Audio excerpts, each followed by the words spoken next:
لما قال احنا الآن هذه تجربة محسوبة علينا، فأما ننجح أو نفشل. فأنا فعلا بتمنى عليكم. أنا والله جلست مع المرشد 3 ساعات ومع الأخ خيرت 4 ساعات. كل حديثي كيف يستوعبون الآخرين.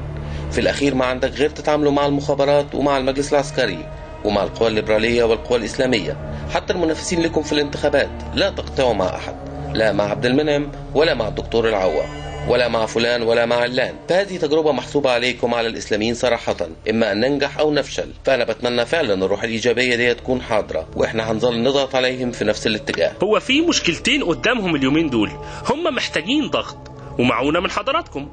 انتوا ليكوا كلمة عندهم، هم بيحيوكوا وبيسمعوا لكم فعلا، دي حقيقة. يعني مشكلتين. المشكلة الأولانية، المهندس أبو العلا بيبذل جهد، وهي مشكلة لجنة الدستور.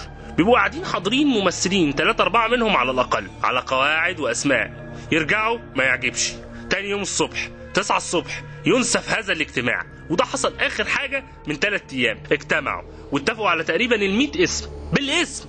خلاص تاني يوم الصبح قاموا زقين اللجنة التشريعية في مجلس الشعب. قال لك انت بتتكلم في ايه؟ دي بتاعتنا، محدش يقرب مننا.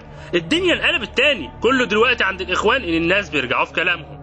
دي مشكلة كبيرة. الجمعيات التأسيسية لو لم تجتمع وتضع الدستور بناء عليها هيتدخل المجلس العسكري، وتدخل المجلس العسكري يعني موضوع اللجنة التأسيسية ده نقعد ونرتب ازاي نقسم الكلام مع بعض. علشان اخواننا في اليسار والليبراليين ساعات بيبقوا متعمدين ان احنا بنتصيد لهم وكل حاجة.